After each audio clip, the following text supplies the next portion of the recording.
Bom dia, boa tarde, boa noite. Vamos então começar um novo curso, agora sobre o Império Bizantino, também chamado de Império Romano Medieval.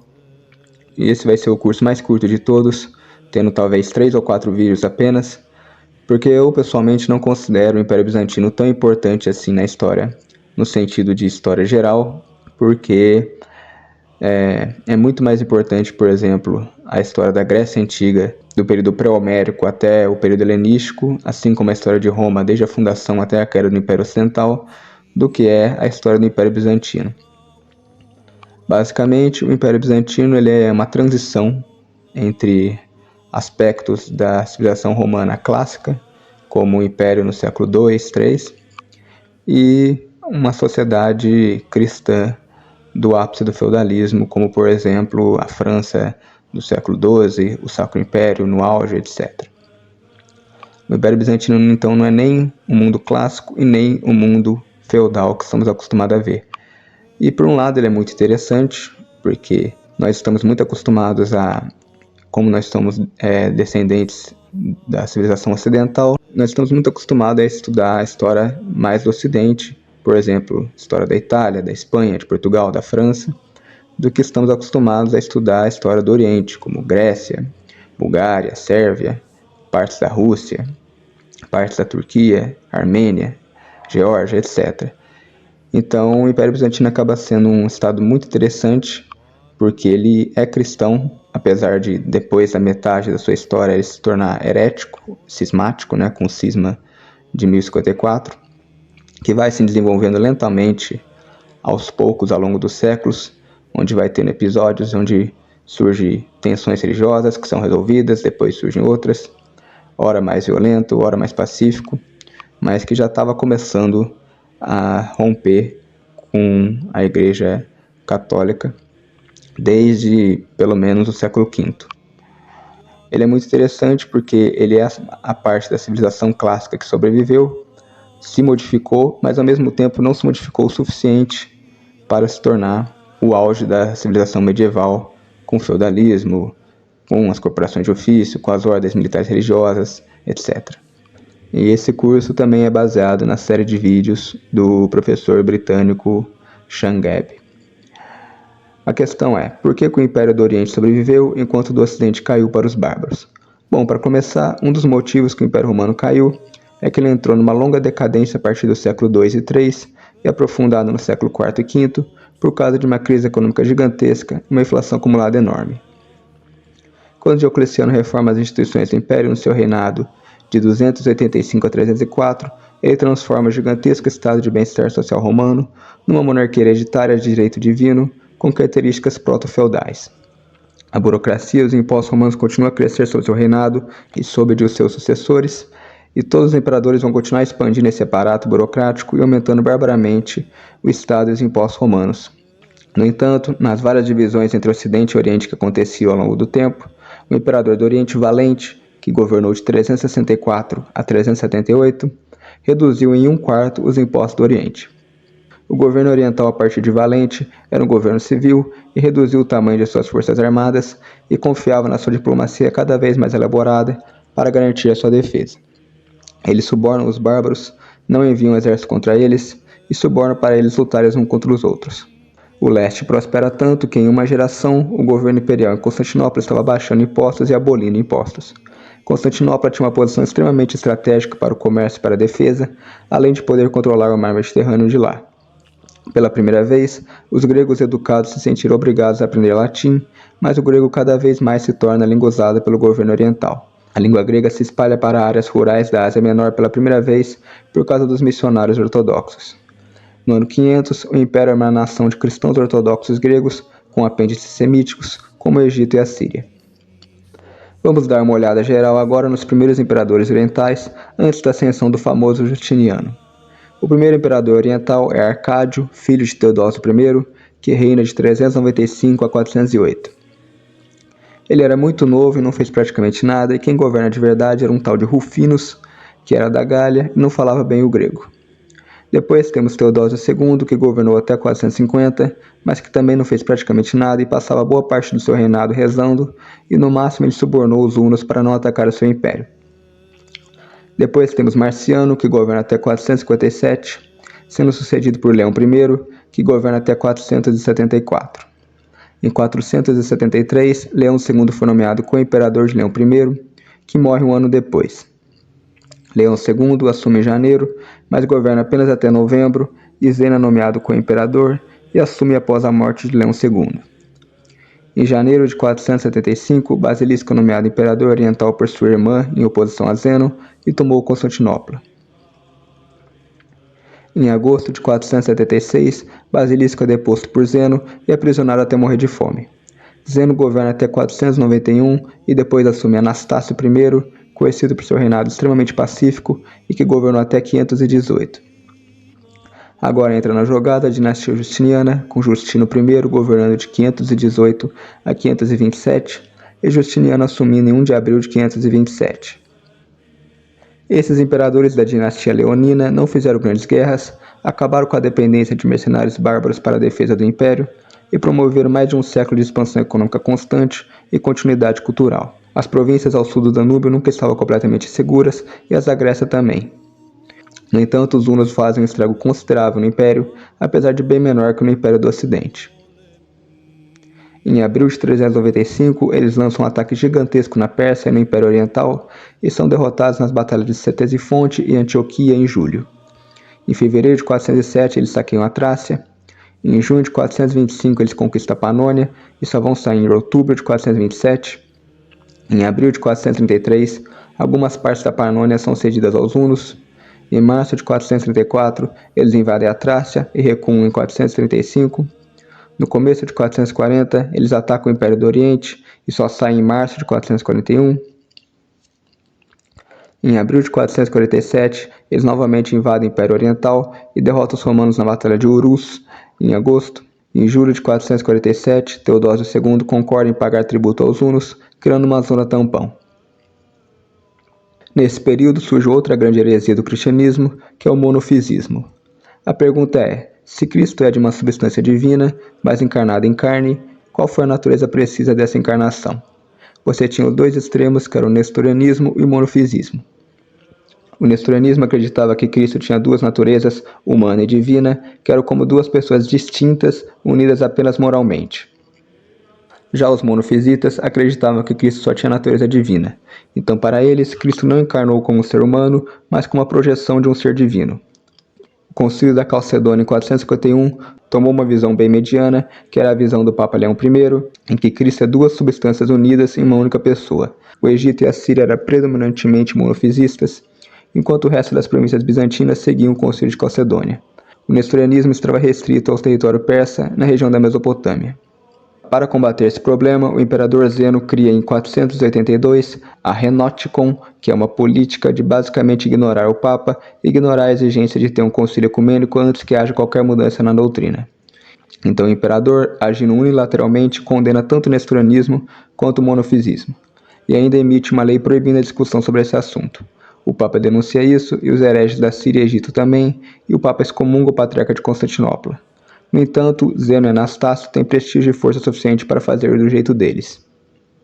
Anastácio julga que ele não tinha herdeiros decentes para o trono e, numa intriga palaciana, assume Justino I, que era o chefe idoso e analfabeto da guarda-costas imperial, e o poder efetivo cai na mão de seu sobrinho, Justiniano.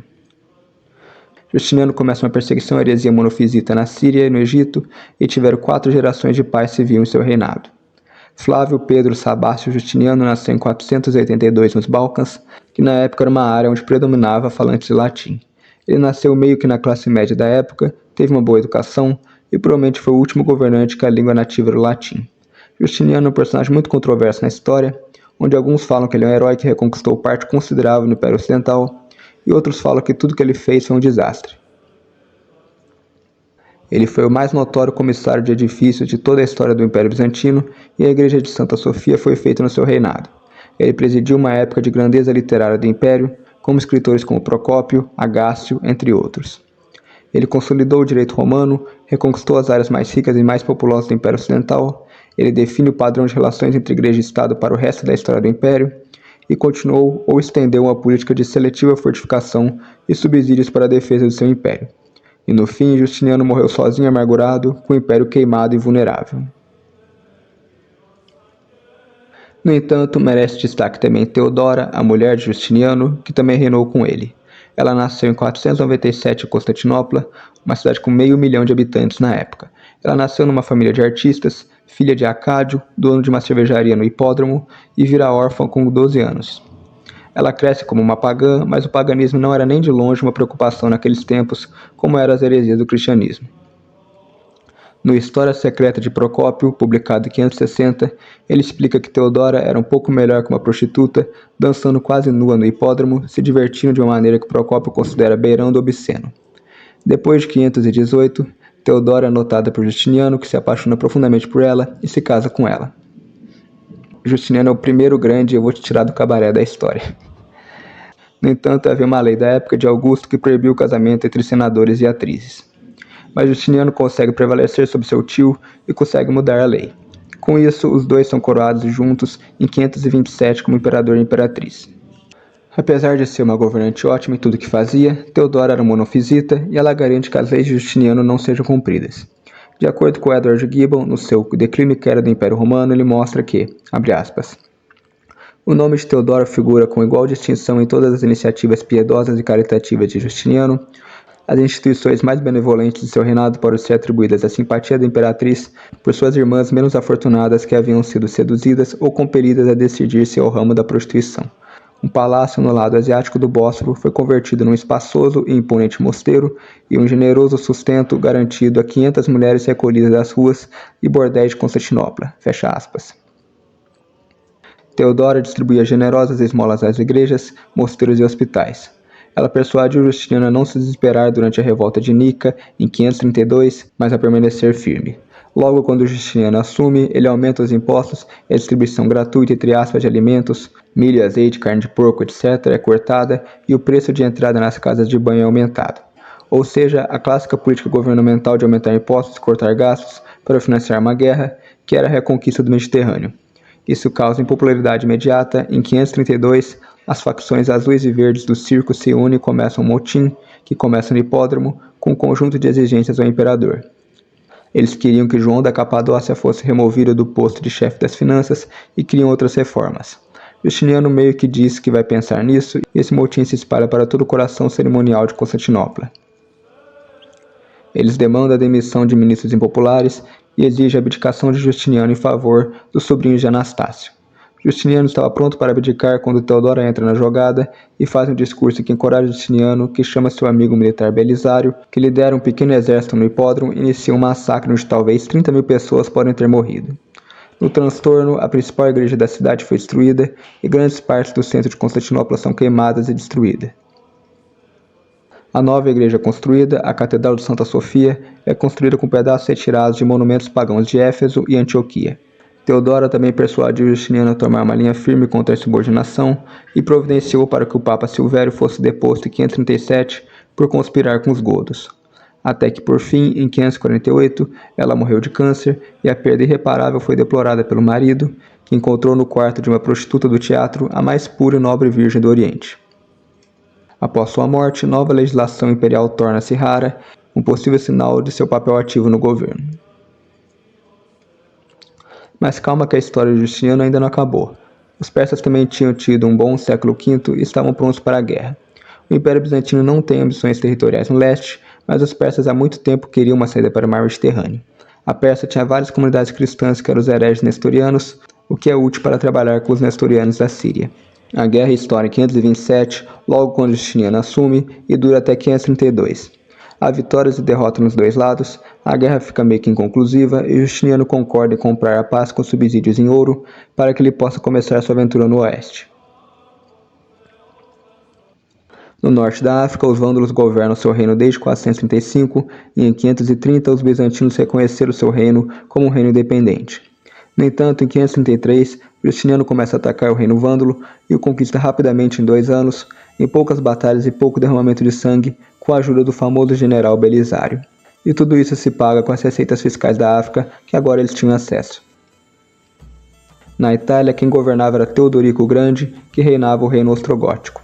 Teodorico era aceito como homem do imperador oriental na Itália, e a Itália estava florescendo depois de 476. Quando Teodorico morre em 526, a Itália se torna mais ou menos instável, Em 535, Belisário começa a reconquista da Itália, invadindo o reino. Ele sai de Cartago e vai para Sicília, atravessa o estreito de Messina, entra na Itália, toma Nápoles sem a necessidade de uma batalha séria e chega em Roma, onde o Senado abre as portas para ele. No entanto, conforme ele começa a ir mais para o norte, ele começa a encontrar forte resistência. O que começou como uma guerra de movimento rápido se torna uma guerra de cercos e perdas e vitórias.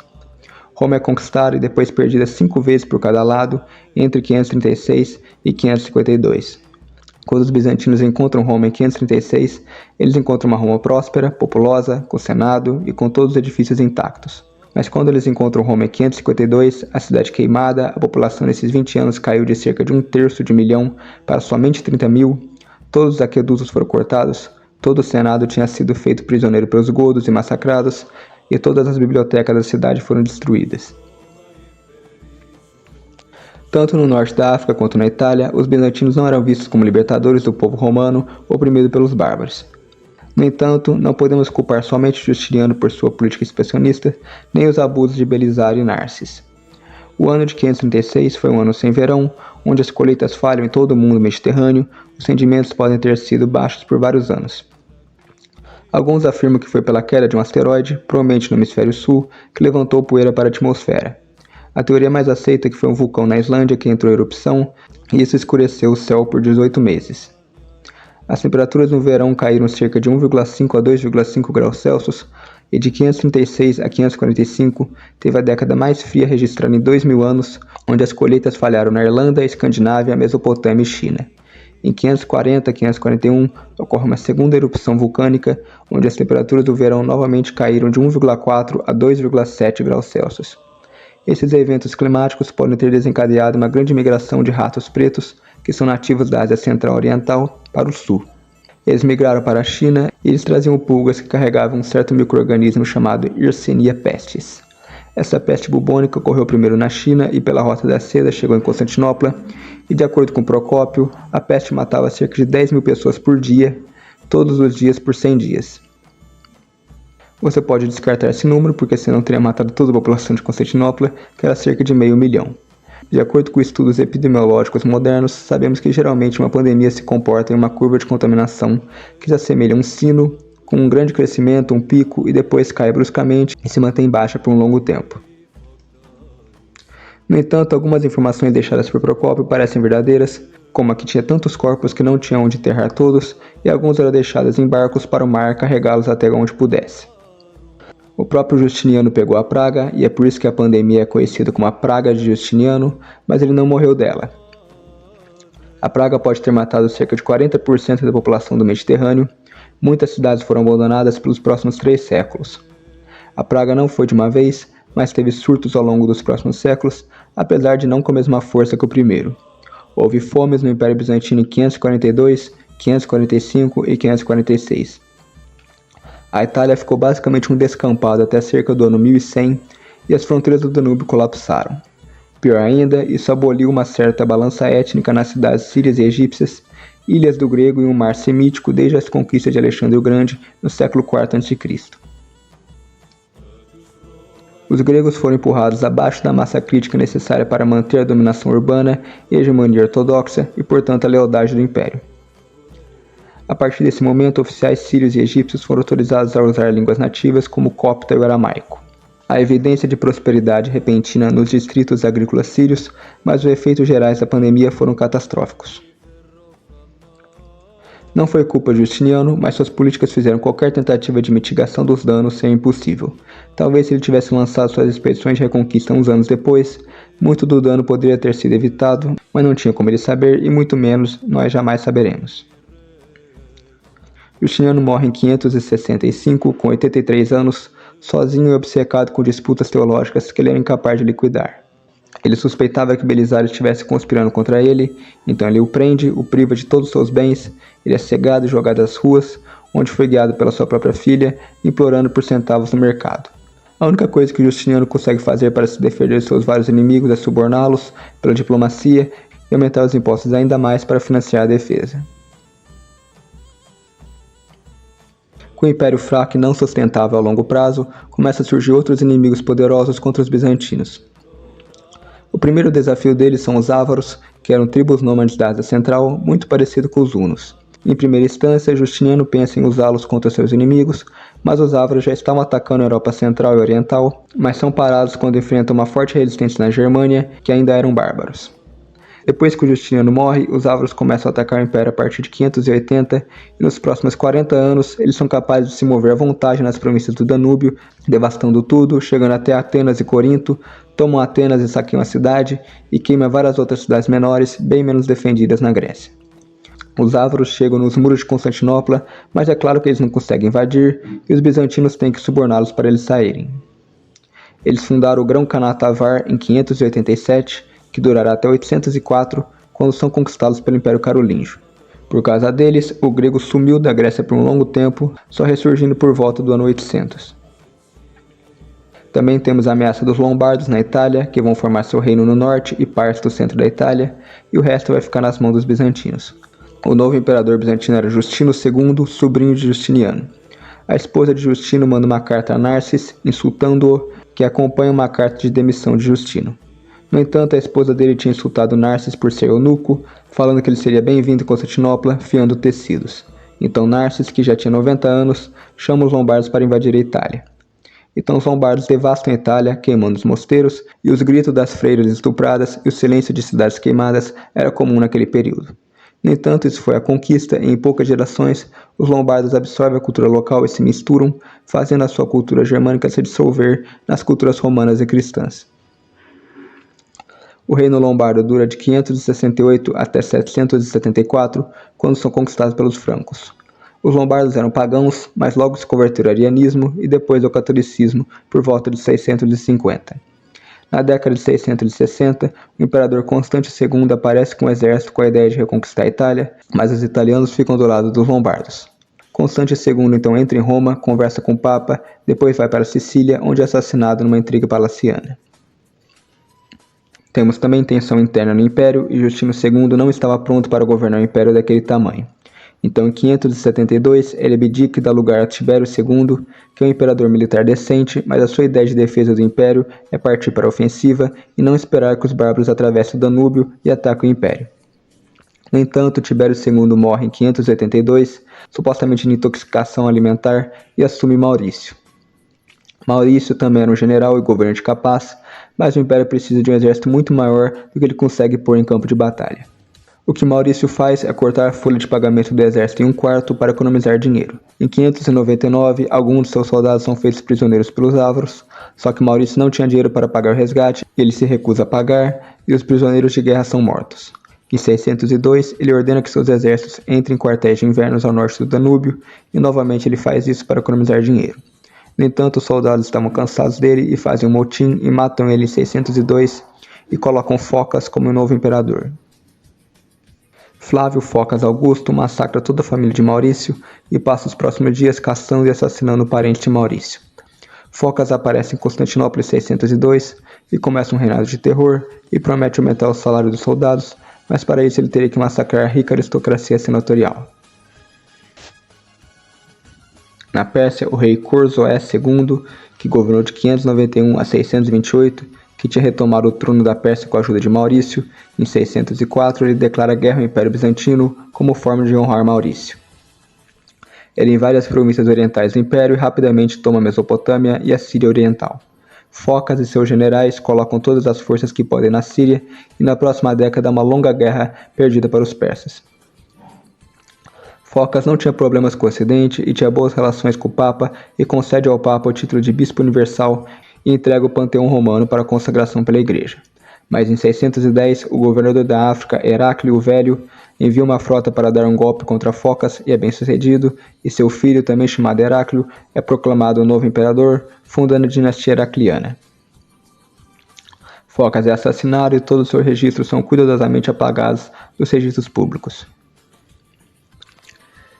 Heráclio é por muitos, inclusive eu, considerado o maior imperador bizantino de todos os tempos, porque é ele que cria todas as estruturas que salvam o império e fazem com que ele consiga durar séculos posteriores. Ele percebe que o império estava passando por problemas estruturais e ele conseguiu o milagre histórico de reformar todas as estruturas do império em meio a uma guerra. Ele faz uma distinção entre territórios centrais, que era a Turquia, as ilhas do Egeu e a Grécia, que devem ser defendidos a qualquer custo, e fora disso você tinha as periferias que, entre aspas, eram dispensáveis, que eram a Síria, Egito, Itália e norte da África. Os persas continuam seu avanço no Império e vão tomar a Síria e o Egito, mas não pareceu ter causado nenhuma dificuldade particular no Império. Heráclio também estabilizou a cunhagem de prata em 615 pela primeira vez desde cerca do ano 200, já que a prata era muito mais importante para as pessoas comuns do que o ouro. Ele passou a emitir uma prata pura em quantidade fixa por séculos. Ele também acabou com as distribuições de alimentos subsidiadas pelo Estado nas cidades, além de luxuosos complexos de banho e amenidades gerais da vida urbana antiga. Ele acabou com o uso do latim como língua oficial, que passou a ser o grego. As propriedades senatoriais foram desmembradas e entregues aos que nelas trabalhavam, em troca de serviço nas milícias locais, o que acabou com boa parte da parasitagem que os camponeses sofriam. E buscou a solução da controvérsia monofisita dentro dos territórios centrais, sem prestar atenção especial aos desejos do Papa. Após seu reinado, embora nunca abolida, a escravidão móvel tornou-se muito menos difundida. O direito civil foi simplificado, o direito penal humanizado, e depois do século VII, a pena de morte raramente era usada. O Império Romano medieval sobreviveu por causa dessa transformação profunda realizada por Heráclio, que transformou uma máquina burocrática romana gigantesca no Império medieval, quase feudal, e que os mais simples cidadãos tinham dignidade e estavam armados para defender seus próprios interesses. Os habitantes da Gália, da Itália e da Espanha mal ergueram os olhos de seus arados, enquanto os bárbaros giravam em torno deles no século V. Já os cidadãos da Roma medieval lutavam como tigres em defesa do seu país e de sua fé ortodoxa. Repetidas vezes, os exércitos do califa colidiram contra uma parede de proprietários armados e perderam. Essa foi uma transformação realizada em um século e meio de crises recorrentes, durante as quais a própria Constantinopla foi repetidamente sitiada. Sozinha entre os impérios antigos em seu caminho, a Roma medieval enfrentou os árabes e manteve o Islã à distância por quase 5 séculos. No entanto, apesar das brilhantes e cruciais reformas que ele implementa, os persas vão continuar atacando e vão tomar partes consideráveis do império. Em 614, a Síria cai para os persas, Jerusalém é saqueada, igrejas são destruídas, cristãos são massacrados e a verdadeira cruz é levada para a Pérsia. Em 618, o Egito cai para os persas e a base naval persa em Beirute começa a lançar ataques piratas contra o Império e invadir o litoral indefeso e assediar o comércio. Agora o Império Romano não é mais o único poder no Mediterrâneo pela primeira vez desde os tempos de Cleópatra. O rei persa Corsoés II queria recriar o império destruído por Alexandre o Grande no século IV a.C. Os lombardos continuam dando trabalho na Itália e o Papa agora lida diretamente com eles para proteger Roma despovoada e estilhaçada. As conquistas de Justiniano na Espanha também são perdidas para os reis visigodos e os ávaros terminam a destruição da Península Balcânica.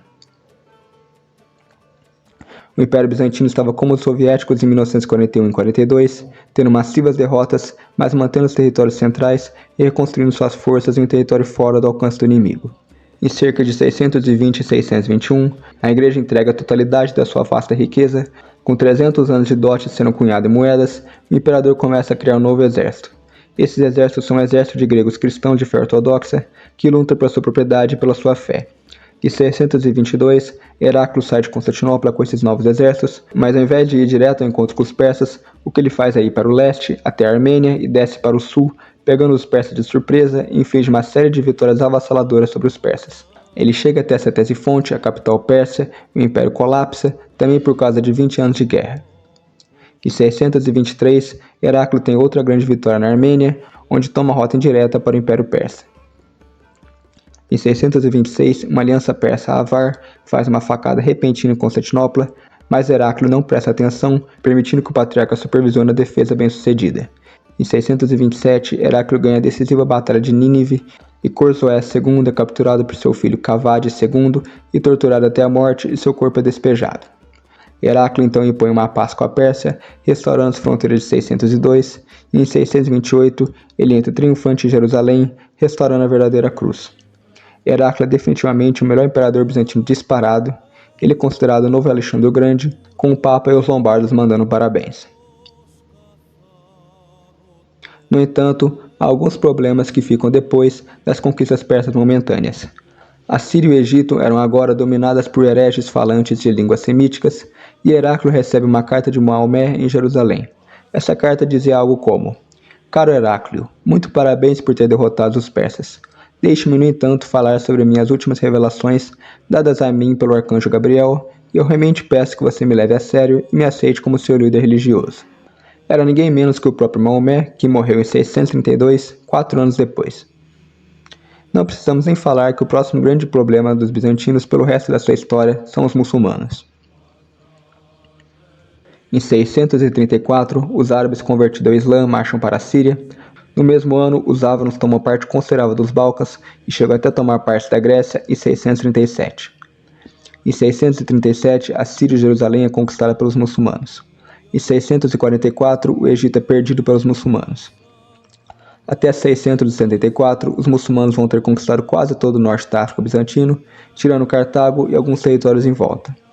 De 682 a 683, os bizantinos reconquistam parte do norte da África, onde era o reino vândalo, mas perdem novamente em 700, quando os muçulmanos conquistam Cartago. Em 707, os bizantinos vão perder algumas ilhas perto da Espanha para os muçulmanos. Os governantes islâmicos nos territórios cristãos conquistados eram extremamente discriminatórios e intolerantes com os cristãos e judeus. Se você escolhesse se manter um cristão ou judeu, você estaria sujeito a uma série de instituições discriminatórias. Você seria obrigado a usar certas roupas que distinguem você do resto. Você não podia levar provas no tribunal contra um muçulmano. Você não poderia comprar um cavalo. Não poderia construir novas casas de culto. Teria que pagar impostos especiais como a jizya, o imposto por cabeça, ou o kharaj, o imposto sobre a terra. Além disso, você poderia estar sujeito a perseguições a qualquer momento. Aqueles cristãos ou judeus que não se convertessem ao Islã eram deixados relativamente em paz, desde que pagassem seus impostos especiais e não desrespeitassem o califa e fossem devidamente segregados. Não podemos ter certeza da porcentagem de pessoas por religião nesses novos territórios muçulmanos, mas sabemos, por exemplo, que no Egito, até a peste negra na década de 1340, a religião majoritária era o cristianismo copta. Já para os pagãos, os muçulmanos ofereciam a conversão ao Islã ou a morte, tirando o zoroastrismo persa.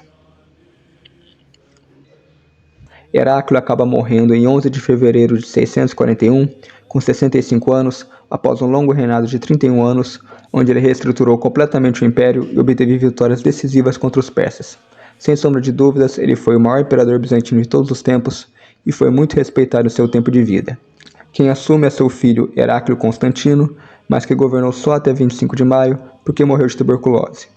Em 638, Heráclio tinha nomeado seu outro filho Heraclonas como co-imperador, depois foi co-imperador de Heráclito Constantino e depois governou sozinho até setembro de 641, quando foi deposto e exilado e seu destino é desconhecido. Então assume em setembro de 641 Constante II, o qual já falamos que ele foi o imperador que tentou reconquistar os territórios perdidos pelos lombardos e foi assassinado na Sicília em 668. Então assume Constantino IV em 15 de julho de 668 e governa até 685. A retirada de grande número de tropas dos Balcãs para combater os persas e árabes no Oriente abriu as portas à expansão gradual dos povos eslavos à Grécia. Na década de 670, os búlgaros foram empurrados ao sul do Danúbio pelos cazares, e em 680, forças bizantinas que haviam sido enviadas para dispersar esses novos migrantes são derrotadas. Em 681, Constantino IV assinou um tratado com o Khan búlgaro Asparuch, e o Império Búlgaro assumiu a soberania sobre algumas tribos eslavas que anteriormente, pelo menos nominalmente, tinham reconhecido a soberania bizantina. De 674 a 678 tem o primeiro cerco de Constantinopla, realizado pelos muçulmanos. O califa Muawiyah reúne todas as forças que consegue e marcha para Constantinopla, passando direto pelos exércitos camponeses bizantinos. O cerco dura 4 anos e os bizantinos começam a ficar sem comida, o império perdeu o controle dos mares e parece que tudo está perdido. Mas então algo inesperado ocorre. O porto de Constantinopla era protegido por uma grande corrente de bronze que impede que os navios entrem. Mas em algum tempo, em 678, essa corrente é abaixada e uma pequena frota consegue sair e se dirigir diretamente para a principal frota islâmica, e essa pequena flotilha de navios vai chegando mais perto e mais perto da frota de navios islâmicos, e então os bizantinos usam sua nova arma contra a frota islâmica, o famoso fogo grego. Não sabemos como era feito o fogo grego, porque era uma das maiores invenções da Idade Média e um dos maiores segredos, assim como a bomba atômica era um dos maiores segredos da história da humanidade no século XX. Nós sabemos que o homem que inventou foi um tal de Calínicos, que levou sua invenção ao imperador e após alguns anos de pesquisa e desenvolvimento foi aprimorado. No entanto, ele só foi testado de fato nesse cerco e destruiu completamente a frota islâmica, queimando todos os navios. O fogo era cuspido por canos de bronze nessas pequenas flotilhas e era disparado até cerca de 1/4 de milha através da água, que grudaria na madeira dos navios e queimaria até a linha de água, e não havia como apagar. O califa pede desculpas formalmente ao imperador bizantino e é obrigado a pagar tributos. Em 685, assume o imperador Justiniano II, ou Rinotmetos, que em 687 e 688 liderou uma expedição contra os eslavos e búlgaros, obtendo vitórias significativas. No entanto, o fato de precisar combater em seu regresso da Trácia à Macedônia mostra o grau de decadência do poder bizantino nos Balcãs. Justiniano II tentou quebrar o poder da aristocracia urbana através de tributação severa e nomeação de, entre aspas, estrangeiros para cargos administrativos. Ele foi expulso do poder em 695 e se exilou primeiro junto aos Casares e posteriormente dos búlgaros. Com a deposição de Justiniano II em 695, inicia-se um período conhecido como a Anarquia dos 20 anos. O general que depois dele foi Leôncio, que reinou até 698, quando foi deposto por Tibério II e executado por Justiniano II. Então Tibério governou até 705, quando foi deposto e morto por Justiniano II, que retomou o trono com a ajuda dos Casares. Justiniano II governa novamente como imperador até 711, criando o Reino de Terror, até ser morto pelos apoiadores de Filípico. Filípico governa até 713, quando é deposto em favor de Anastácio II e morre de causas naturais 1 ou 2 anos depois. Anastácio II governa até meados de 715, quando abdicou em favor de Teodósio III e tornou-se monge. Depois ele foi executado por Leão III, depois de tentar retomar o trono. Teodósio III governa até 717, quando é deposto por Leão III e depois se torna monge e seu destino é desconhecido. Com isso, Leão III, o Isauro, funda a dinastia Isáurica, que salva e estabiliza o império e que durará até 802. Bom, então é isso. Terminamos nosso primeiro vídeo aqui, que já está muito grande. Obrigado a todos que assistiram. Até mais.